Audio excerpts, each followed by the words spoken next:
चाहे जो हो, जहां हो, जैसे भी हो, आप सबसे श्रेष्ठ भगवान के प्रिय बन जाएंगे और आपको इसमें इस तरह की कोई विशेष कष्टमयी साधना भी नहीं करनी पड़ेगी।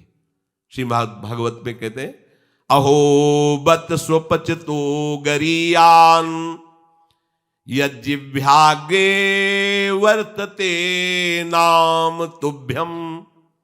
ध्यान दीजिए, ते पुस्तपस्ते जुहुः शश्नुरार्या ब्रह्मानुचुर्नाम गृणन्ति ये ते।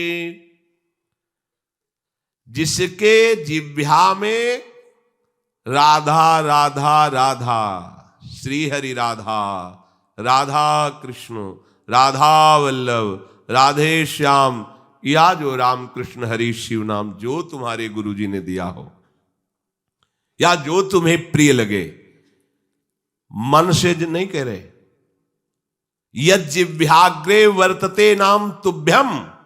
जिसकी जीव के अग्रभाग में ऐसा स्वभाव बन गया है, चल रहा है नाम, नाम जप करे, बोले अहो बत स्वपचतो गरीयान। यद्यपि वो स्वपच है, फिर भी गरीयान वो सबसे श्रेष्ठ है। हरिराम व्यास जी ने कहा कि रैदास जी की चरण धूल के सामने करोड़ों ब्राह्मण नहीं है, क्योंकि उनकी जिह्वा पे निरंतर हरि का नाम विराजमान है।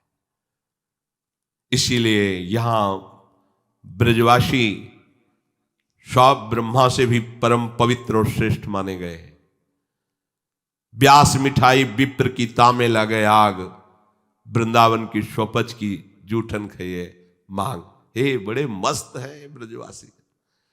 प्रातः काल एक बार मंगला करके श्री जी की जा रहे थे, तो एक माई ठेलिया में कूड़ा करकट ऐसे भरे मस्ती बिहारी जी के पद गा रहे थे, जपे जा राधा राधा नाम, बसे जा श्री वृंदावन धाम, मिलेंगे कुंज बिहारी ओढ़ के कांवर का।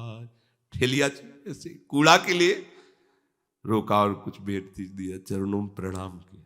ये है हमारे वृंदावन की शोपच है, जिनकी जिह्वा में बिहारी बिहारी जी का जस बसा हुआ है, परम पावन श्रीधाम वृंदावन की परिचर्या में लगी हुई है। तो व्यास मिठाई विप्र की तामे लगे आग, वृंदावन के स्वपच की जूठन खाइए मांग, क्योंकि ये हरि प्रेम प्रदान कर देंगे। किसी की सामर्थ्य नहीं कि संतों के माथे पे हाथ रख दे। एक ब्रजवासी का छोरा छोटा सा हो, उसके पैर छो, कोई भी हो ऐसे लबा के हाथ, जा बाबा, और उसको जब प्रणाम किया ना, भैया लाडली जी कृपा करे तो पे बाबा, हृदय निहाल हो गए। ये आशीर्वाद कौन दे सकता है? देखो बरसाले के गोसाई पर चरण छुओ, सीधे लाडली जी से ऐसे हाथ करके बात करते हैं, लाडली जी। आपको विश्वास नहीं? अगर विश्वास कर लो तो लाडली जी उनके करकमल से सेवित है, वो जो कह रहे हैं वही लाडली जी करेंगी। भोरी सरकार है, पर हमें मनिलता मन की होने के कारण इन सब भावों पर विश्वास नहीं रहता।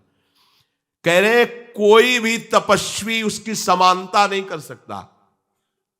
जिसकी जिह्वा के अग्रभाग पर उसने सारी तपस्याएं कर ली, सारे तीर्थ स्नान कर लिए, भागने की जरूरत नहीं, राधा राधा बोलो, सारे तीर्थ स्नानों का फल तुम्हें उसी क्षण मिल जाएगा जो तुम्हारी जिह्वा के अग्रभाग पर श्री हरि का नाम, प्रियाजू का नाम विराज। सारे वेदों का अध्ययन कर लिया, अब उसे कुछ अध्ययन करने की जरूरत नहीं है। जो बड़ी बड़ी तपस्याओं से, तीर्थयाटन से, वेदाध्ययन से, यज्ञ आदि से गति मिलना दुर्लभ है, वो तुम्हें नाम से प्राप्त हो जाए। कौन हो, कहां हो, कैसे हो, कोई प्रश्न नहीं। जैसे हो, जिस परिस्थिति में, जिस विषय में फंसे हो, वहीं से तुम्हें नाम उठा के महात्मा बना देगा, तुम्हें धनवान बना देगा, यशस्वी बना देगा, तुम तेज से संपन्न हो जाओगे। नाम का तेज, भगवान नाम का तेज है, प्रताप है भगवान नाम का। एक बार नाम आप बसा के तो देखो हृदय में, जोर से आलाप लोगे नाम का, प्रकृति का परिवर्तन हो जाए। अरे स्वामी का नाम है, सुमेर पवन सुत पावन नामू अपने बस करी राखे। जपहि नाम जन आरत भारी, मिटहि कुसंकट होय सुखारी। इदम ही पुंसस तपसः श्रुतस्य वा, स्विष्टस्य सूक्तस्य च बुद्धि दत्तयोः। अविच्युतोऽर्थः कविभिर निरूपितो, यदुत्तम श्लोक गुणानुवर्णनम। बड़े बड़े वेदनिष्ठ ब्रह्म ऋषियों ने निश्चय किया है कि भगवान के नाम का निरंतर जप गुण कीर्तन, इससे बड़ा कोई तप नहीं है, कोई वेदाध्ययन नहीं, कोई यज्ञ नहीं, कोई ज्ञान या कोई दान इससे बढ़कर के नहीं है। बस प्रभु के नाम में तुम्हारी प्रीति हो जाए। कलिम सभाजयन्त्यार्या गुणज्ञाः सारभागिनः, यत्र संकीर्तने नैव सर्वः स्वार्थो भी लप्यते। न हृतः परमो लाभो देहिनां भ्राम्यतामिहि, यतो विन्देत परमां शांतिम नश्यति संस्कृति। ये कलिकाल किसी को बख्शेगा नहीं, अगर नाम जप नहीं तो बुद्धि को भ्रष्ट कर देगा। इसका प्रभाव है कपट, चतुरता, बेईमानी और पापाचरण में रति, इसका प्रभाव है। कली इन दोषों से संपन्न है, पर एक इसका महान गुण है, जिसकी जिह्वा पे प्रभु का नाम होगा, इसके कोई भी दोष उसका स्पर्श नहीं कर सकते, और कली स्वयं भयभीत हो जाता है जिसकी जिह्वा पे नाम है। इसकी एक बड़ी प्रशंसा है, 10,000 वर्ष तपस्या करने पर जो फल मिलता है, 24 घंटे निरंतर नाम जप करने से मिल जाएगा। कलयुग की ये विशेष महिमा है। हम लोगों को भगवत प्राप्ति बड़ी सहज है। दाहिने पैर के अंगूठे के बल हाथ उठा के ऊपर से, बोले कितने हो, 10,000 वर्ष। ऐसे 10 सेकंड नहीं खड़े हो सकते अपने लोग, नहीं। दाहिने पैर के अंगूठे के बल हाथ उठा के 10 सेकंड नहीं खड़े हो सकते। और वो अवश्य भगवान की प्राप्ति की बात नहीं कही गई, वो अलग अलग कामनाओं की अलग अलग लक्ष्य। 24 घंटे नाम कीर्तन करने से वो फल प्राप्त हो जो उनको 10,000 वर्ष ऐसे करने से। कलयुग का बड़ा प्रताप है। जो तुम स्वार्थ की पूर्ति चाहते हो या परमार्थ की पूर्ति चाहते हो, या तुम रोग का नाश चाहते हो, तो एकमात्र उपाय है भगवान के नाम का निरंतर जप करो। निरंतर शब्द में बड़ी कठिनता है। महात्मा जन इसी का प्रयास करते। अव्यावृत भजनात्, ये सिद्ध अवस्था है निरंतर भजन। आपसे निरंतर ना हो तो थोड़ी थोड़ी देर में स्मरण करने का अभ्यास बना लीजिए। एक बार सत्संग में कि अगर 5 मिनट में एक बार राधा बोल दो, कि हर 5 मिनट में एक बार राधा बोलना है। राधा 5 मिनट फुर्सत करो, चिंतन या कार्य जो कर रहे हो, पर 6वां मिनट न लगने पावे फिर 5 मिनट राधा। एक दिन आप देखना निरंतर नाम चलने लगेगा। इससे विषयों के प्रति जो आसक्ति है वो एक बार तो बढ़ेगी। होम्योपैथिक दवा जैसे नहीं, रोग एक बार उभरेगा, आपको लगे, वो बढ़ती नहीं है, अंदर छुपी हुई निकलती। ध्यान से सुनोगे तो प्रश्न खत्म हो जाएंगे। अपने लोगों के प्रश्न रहते हैं, जब भजन में बैठते हैं तो बड़ा मन चंचल होता है, बड़ी गंदी बातें आती हैं, ये वो। हम भी कह रहे हैं, जब आप नाम जपना शुरू करोगे तो पहले आपको जलन होगी, आपके अंदर ये विकार दिखाई देंगे, पर ये आते नहीं हैं, ये जाते हैं। धीरे धीरे इनका शमन हो जाएगा। और जब कभी आपको ऐसा लगे कि अब नाम जपने में हमारा एकाग्रमन नहीं हो रहा, तो बहुत सुंदर उपाय, ताली बजाकर नाम कीर्तन करने लगो। अपने को विजय प्राप्त करना है मन पर और विषय भोगाभ्यास पर। और ये ऐसा नहीं कि ये नाचना गाना ये सब ऐसा नहीं, इससे भगवान की प्राप्ति हो जाती है। जितने बड़े बड़े महान भक्त हुए सब नृत्य करते थे। मीरा जी रात रात भर नृत्य करती गिरधर के सामने। नरसिंह मेहता की करताल प्रसिद्ध थी। चार भक्त साथ है, करताल लेकर नाचते, गोविंद रीझ जाते हैं। जहां कहीं चार भक्त मिलकर कीर्तन करते होते हैं, नृत्य करते होते हैं, उन्हीं के बीच में गोविंद भी नाचते होते हैं। हमारी अभी दृष्टि मायाकृति, इसलिए हम देख नहीं पा रहे। प्रह्लादस्तालधारी तरल गतितया चोद्धव कांस्यधारी वीणाधारी सुरसिंह स्वर कुशलतया राग करतार्जुनो भूत इंद्रो वादीन मृदंगम जय जय सुकराह कीर्तने ते कुमारा यत्रागे भाववक्ता सरस रचनया व्यास पुत्रो बभूव। एक बार इन बड़े भक्तों का मिलन हुआ। श्री प्रहलाद जी, उद्धव जी, नारद जी, सनक सनंदन जी, सुखदेव जी आदि। अब इतने बड़े महापुरुष एकत्रित हुए तो बोले भगवान को बुलाया जाए प्रगट में। बोले एक ही उपाय है, मद भक्ता यत्र गायंती तत्तिष्ठाम। नारदा, नारद जी ने कहा भगवान वहीं आ जाते हैं। तो श्री प्रहलाद जी ने ताल देना प्रारंभ किया। ये भगवान को बहुत प्रिय है। अगर आपको कोई संगीत नहीं आता तो भगवान का प्रिय संगीत है ये, राधा राधा राधा राधा राधा। ना किसी की जरूरत है और ना किसी के सहयोग की। ले भाई ढोलक हारमोनिया अगर नहीं बजा लेते हो, कोई राग नहीं आता, हम कह रहे कोई राग नहीं, राधा राधा राधा राधा ताल की, ये हमारा ताल बज रहा है। ये बहुत बहुत ही काम की बात है। आप मान लीजिए, आपको मन लगाने के लिए बहुत बढ़िया उपाय और भगवत प्रसन्नता का बहुत बढ़िया उपाय।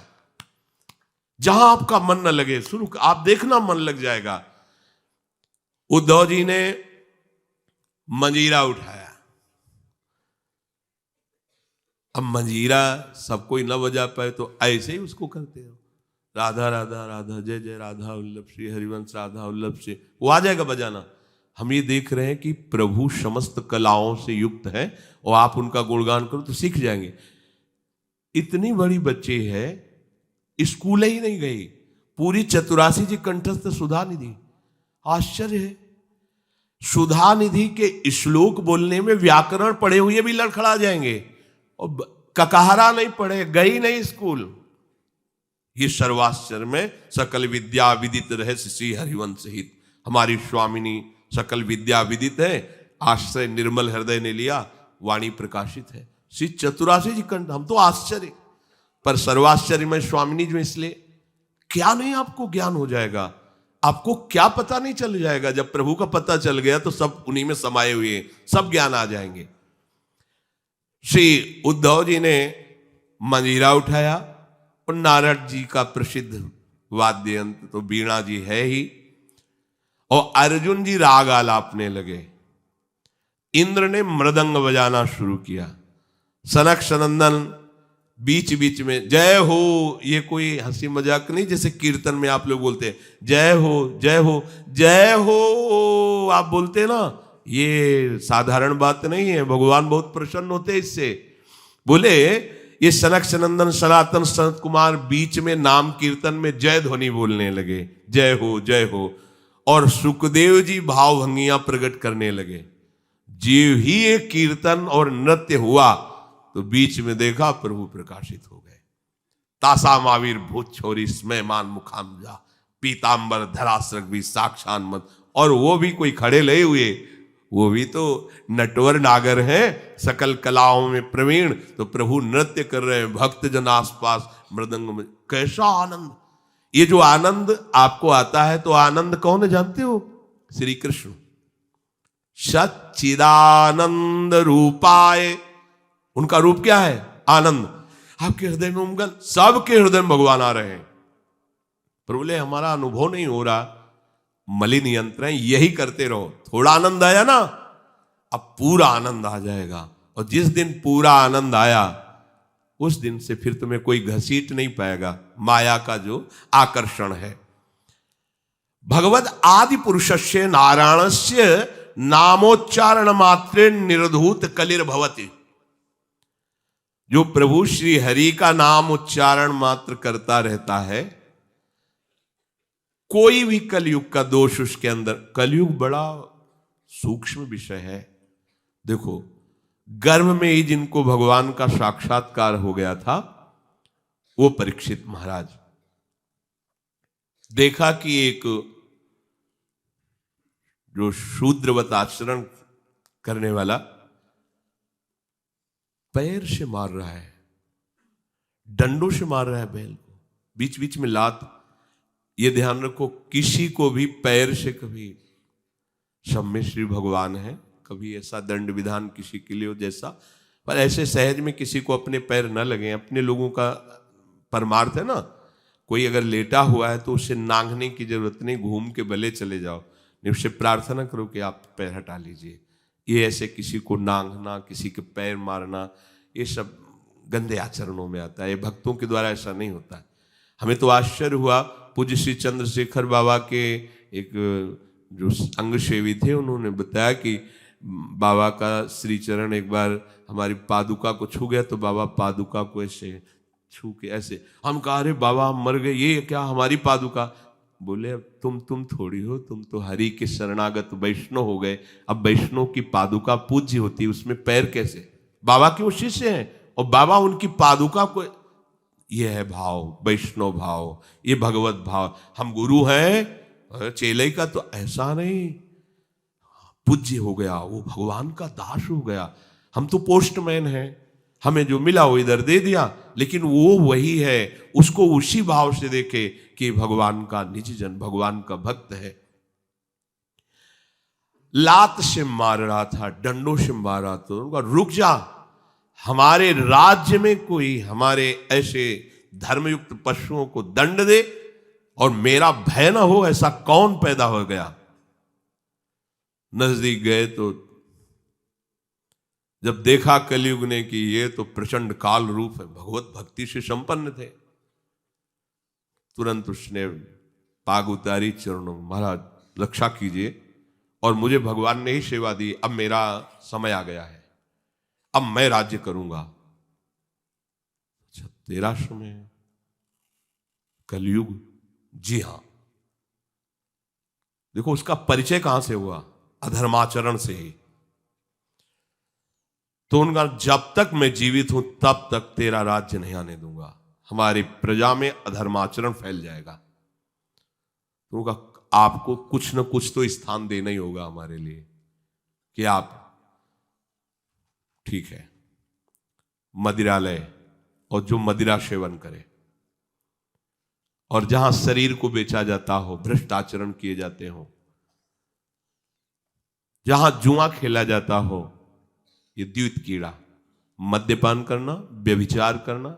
व्यभिचार उसे ही कहते हैं जो धर्म से रहित काम संभोग होता है, जो अपनी एक पत्नी व्रत रहकर भगवान की भावना से संतानोत्पत्ति की क्रिया, वो उसे व्यभिचार नहीं कहते हैं, वो दोषयुक्त नहीं, गृहस्थ धर्म के अंतर्गत है। लेकिन जो अन्य ऐसी भावना कलयुग को आदेश दिया कि आप रह सकते हो, उसके जो मदिरा पीता है, जो भ्रष्टाचरण करता है और जो मांस खाता है और जो दैत्य कीड़ा करता है, आप, क्योंकि वहां कोई ऐसा करता ही नहीं था, यहां रह सकते हो। उनका महाराज आपने सब गंदे गंदे स्थान तो दे दिए, थोड़ा तो सांस लेने की जगह दो। तो उनका ठीक है, अधर्म से कमाया हुआ स्वर्ण उस पर तुम्हारा बात, वो खुश हो गया, हाँ हाँ ठीक है महाराज, आपकी आज्ञा के विरुद्ध बिल्कुल नहीं चलूंगा। चले आए। जरासंध का जब वध हुआ था तो उसका मुकुट जो था उसको लेके, विजय में जिसकी विजय, तो भीम ने ही तो भगवान की प्रेरणा से, तो अब ये उन्हीं के तो वंश में है ना, ऐसे धरते ही शिकार की वृत्ति जागृत हुई। जंगल में गए, शिकार तो मिला नहीं, प्यास से व्याकुल हो गए। एक महात्मा समाधि में बैठे हुए थे, उनके आश्रम में प्रवेश किया। महात्माओं के आश्रम में प्रवेश करने की मर्यादा होती है, पाग, अस्त्र शस्त्र, अपना पद का भाव ये बाहर ही रख देना चाहिए, क्योंकि यहां सर्व लोक महेश्वर भगवान के चिंतन में लगे हुए हैं और विश्वास रखे कभी अमंगल नहीं हो सकता। तुम्हारे अंग रक्षक तुम्हारी रक्षा नहीं कर सकते जैसा भगवान नाम रक्षा करता है। तो भगवान नाम का वहां सुरक्षा कवच होता है जहां भगवत प्रेमी महात्मा होते हैं। इसलिए बहुत जगह शास्त्रों में पाया गया है। जैसे कर्ण ऋषि के आश्रम में दुष्यंत जी तो अंगरक्षकों को बाहर ही छोड़कर अपना राजमुकुट और चरण पादुका उतार करके बड़ी दैन्यता से, ऐसे कई जगह महात्माओं के, पर आज ही भूल गए। ऐसे सीधे आश्रम में प्रवेश किए, घोड़े से उतरे, कोई है, प्यास लगी है। तो ये मर्यादा है कि यदि राजा पधारे तो खड़े होकर उसका स्वागत किया जाता है, क्योंकि हम राजा के राज्य में रहकर भजन करते हैं। वो राजा हमारे भगवान का स्वरूप है, उसका खड़े होकर स्वागत और अर्घ आदि दिया जाता है। ऐसा पूर्व ऋषियों ने किया भी है। अब वो समाधिस्थ में शमीक ऋषि उनका नाम था, नजदीक गए, बड़े बड़े महात्माओं के दर्शन किए होंगे, तो क्या जानते नहीं कि समाधि अवस्था में है। समाधि अवस्था केवल शरीर दिखाई दे रहा है, बाहर से आप उसे मृत जैसा भी कह सकते हैं। अमृत स्थिति है, प्राण वायु भी संचलन नहीं हो रहा है, भगवदाकार वृत्ति अंदर से, बाहर से सब क्रियाएं रुकी हुई हैं। समाधि की अलग अलग स्थितियां होती हैं। तो आज इनको देखो, कलयुग का प्रभाव, उनको ढोंग नजर आ रहा है राजा आया, इसे क्या बात करना है, बस ये बात सोच करके तुम आंख मूंद के बैठ गए।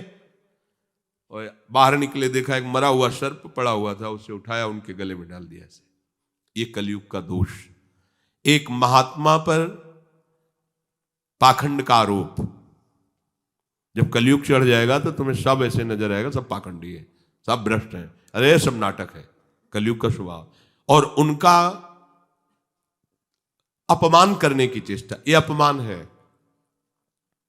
अच्छा, उनको ये पता भी नहीं है कि कोई आया है, कोई ऐसी चेष्टा कर रहा है। चले गए।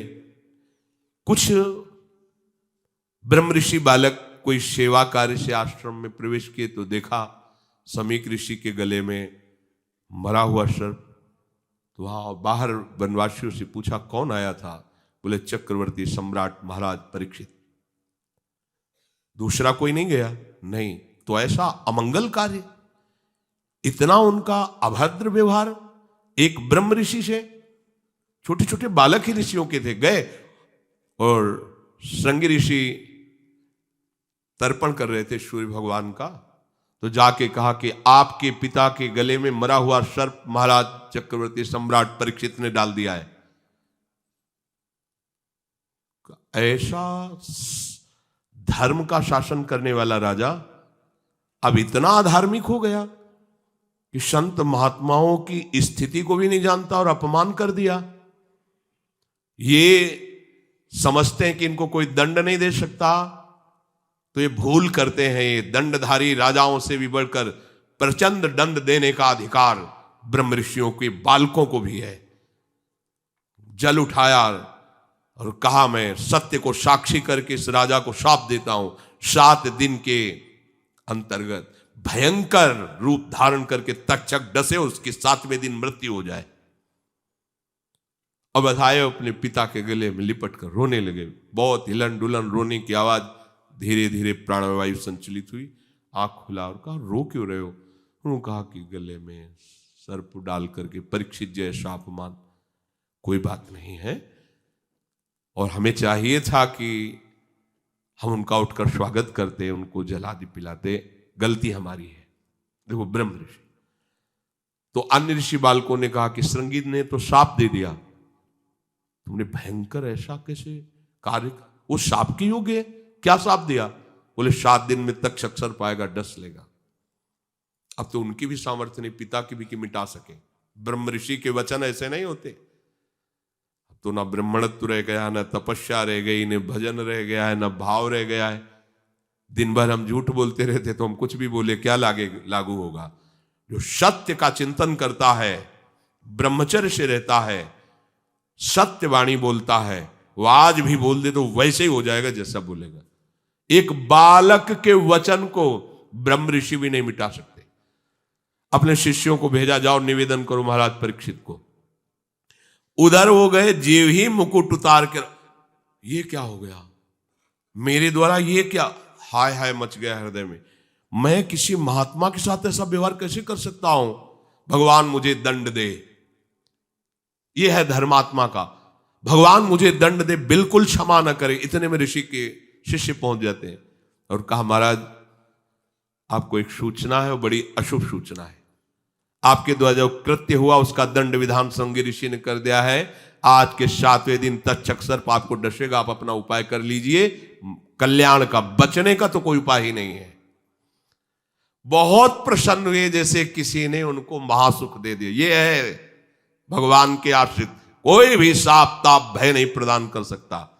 प्रसन्न हुए, मैं तो मांग ही रहा था कोई दंड मिले। बहुत अच्छा हुआ, जन्मेजय को बुलाया, उसी क्षण रात दिया। वो गंगा किनारे जा करके बस आमरण अनशन व्रत, एक बूंद पानी भी नहीं पीऊंगा, और कैसे भगवत प्राप्ति हो 7 दिन में चिंता नहीं कर रहे थे। बड़े बड़े संत महात्माओं ने जब साप की बात सुनी, सब आ गए गंगा किनारे। उसमें भगवान व्यासदेव जी, वशिष्ठ जी, बड़े बड़े महापुरुष नामी सब आ गए। सबसे पूछा 7 दिन में निश्चित भगवत प्राप्ति हो जाए, आप सब हमें ऐसा उपाय बताइए। सब आपस में विचार ही कर रहे थे। इतने में देखा कि आनंद में मगन हुए निर्वस्त्र दिगंबर भगवान सुखदेव जी, 16 वर्ष की अवस्था है, कृष्ण नाम जिह्वा से निकल रहा है, जीव ही आए, सब खड़े बीच में। कैसे 7 दिन में भगवत प्राप्ति? बोले 7 दिन के पहले ही तुम्हें हम साक्षात्कार करवा देंगे। श्रीमद् भागवत श्रवण कराया और पूछा, बेटा परीक्षित तुम्हें इस समय क्या तक्षक से डर है? तो उनका नहीं भगवान, आपने मुझे ऐसी स्थिति प्रदान कर दी कि एक तक्षक क्या करोड़ों महाकाल का रूप धारण करके भी आवे, मुझे कोई डर नहीं, क्योंकि मैं ऐसी स्थिति को प्राप्त हो गया हूं, मृत्यु मुझे छू नहीं सकती। उठे और चल दिए। इतने बड़े महापुरुष को भी कलयुग ने ठग लिया था, पर भगवान का आश्रय था ना। तो कह रहे कि कलयुग का बिल्कुल भी प्रभाव उसके ऊपर नहीं पड़ेगा जो नाम जप करता रहेगा।